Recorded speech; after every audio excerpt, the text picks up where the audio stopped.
오늘은 사도행전 10장 34절에서 48절까지 말씀입니다.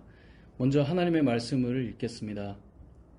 베드로가 입을 열어 말하되 내가 참으로 하나님은 사람의 외모를 보지 아니하시고 각 나라 중 하나님을 경외하며 의를 행하는 사람은 다 받으시는 줄 깨달았도다. 만유의 주 되신 예수 그리스도로 말미암아 화평의 복음을 전하사 이스라엘 자손들에게 보내신 말씀 곧 요한이 그 세례를 반포한 후에 갈릴리에서 시작하여 온 유대에 두루 전파된 그것을 너희도 알거니와 하나님이 나사렛 예수에게 성령과 능력을 기름 붓듯 하셨음에 그가 두루 다니시며 선한 일을 행하시고 마귀에게 눌린 모든 사람을 고치셨으니 이는 하나님이 함께 하셨습니다. 우리는 유대인의 땅과 예루살렘에서 그가 행하신 모든 일의 증인이라. 그를 그들이 나무에 달아 죽였으나 하나님이 사흘 만에 다시 살리사 나타내시되 모든 백성에게 하신 것이 아니요 오직 미리 택하신 증인 곧 죽은 자 가운데서 부활하신 후 그를 모시고 음식을 먹은 우리에게 하신 것이라. 우리에게 명하사 백성에게 전도하되 하나님이 살아있는 자와 죽은 자의 재판장으로 정하신 자가 곧 이 사람인 것을 증언하게 하셨고 그에 대하여 모든 선지자도 증언하되 그를 믿는 사람들이 다 그의 이름을 힘입어 죄 사함을 받는다 하였느니라. 베드로가 이 말을 할 때에 성령이 말씀 듣는 모든 사람에게 내려오시니 베드로와 함께 온 할례 받은 신자들이 이방인들에게도 성령 부어 주심으로 말미암아 놀라니 이는 방언을 말하며 하나님 높임을 들음이러라. 이에 베드로가 이르되 이 사람들이 우리와 같이 성령을 받았으니 누가 능히 물로 세례 베풀물 그 말이요 하고 명하여 예수 그리스도의 이름으로 세례를 베풀라 하니라. 그들이 베드로에게 며칠 더 머물기를 청하니라. 아멘. 오늘 본문 말씀을 보면 고넬료를 만난 베드로가 이렇게 고백합니다. 34절인데요. 하나님은 사람의 외모를 보지 않으신다.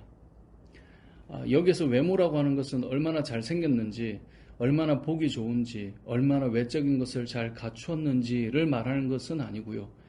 하나님께서 택한 백성, 즉 이스라엘 백성이 아니더라도 그 어떤 나라 백성이라도 이스라엘 백성들의 입장에서는 이방인이겠죠. 그 어떤 이방인들이라도 하나님의 복음은 유효하다라고 하는 고백을 하고 있는 겁니다.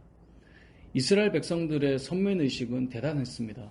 그 선민의식 때문에 이방인들에게 복음을 전하게 하시는 이 하나님의 인도하심이 지금 베드로와 이스라엘 백성들에게는 놀라운 사건이었던 겁니다.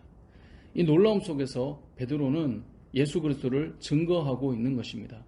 38절을 보면 나사렛 예수에게 성령과 능력을 부으셔서 그가 두루다니며 선한 일을 행하고 마귀에게 눌린 모든 사람을 고치셨으니 이는 하나님이 함께 하셨음이라. 이 땅에 오신 예수님이 어떤 놀라운 역사를 행하셨는지를 말씀합니다. 이뿐 아니라 이 예수를 십자가에 못 박아 죽였으나 하나님께서 사흘 만에 다시 살리셔서 사망의 권세를 이기시고 부활의 소망을 보여주셨음을 선포하고 있습니다. 그리고 이 부활의 주를 믿는 사람은 누구라도 죄 사함을 받고 하나님의 자녀가 되는 권세를 받게 된다는 것입니다. 이스라엘 백성에게만 국한된 복음이 아니라 온 세상 그 어떤 사람이라도 예수님을 믿기만 하면 오늘 이 예수 그리스도에 대한 복음을 듣고 받아들이기만 하면 지금까지의 모든 죄를 용서받고 주의 자녀로 거듭나며 부활의 소망을 발견하게 되는 것입니다. 그리고 우리도 이 안에 포함된 하나님의 자녀들이잖아요. 자, 이렇게 이방인들에게 주의 복음이 선포되는 이 사건, 자, 이 말씀이 임할 때 이 말씀을 듣는 자들에게 어떤 역사가 일어났습니까? 44절 말씀이죠. 베드로가 이 말을 할 때 성령이 말씀 듣는 모든 사람에게 내려오시니. 자, 예수님에 대한 말씀을 들을 때, 복음을 들을 때 성령이 말씀 듣는 모든 사람에게 내려왔습니다. 이건 성령이 임했다라는 말이죠.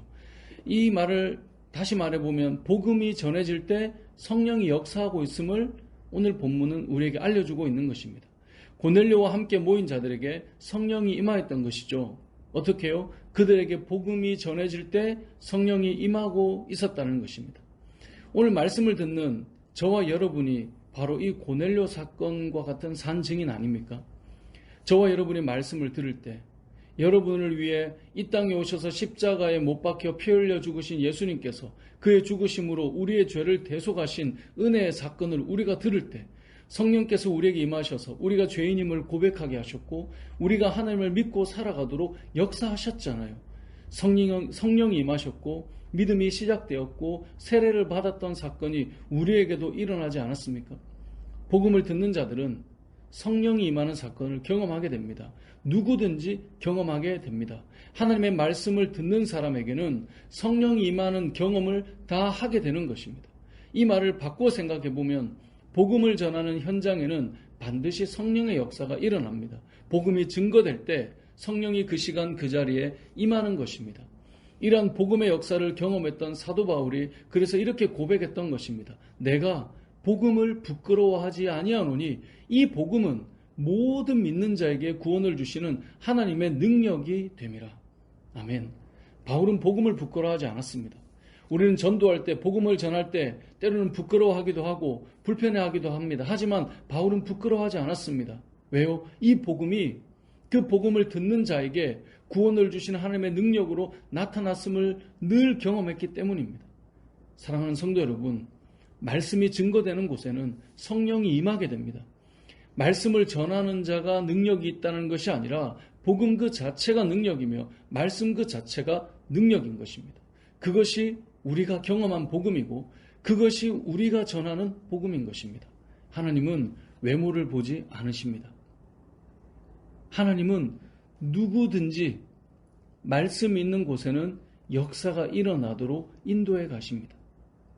누구에게든지 말씀이 있는 곳에는 역사가 일어나게 된다는 사실을 믿으시기 바랍니다.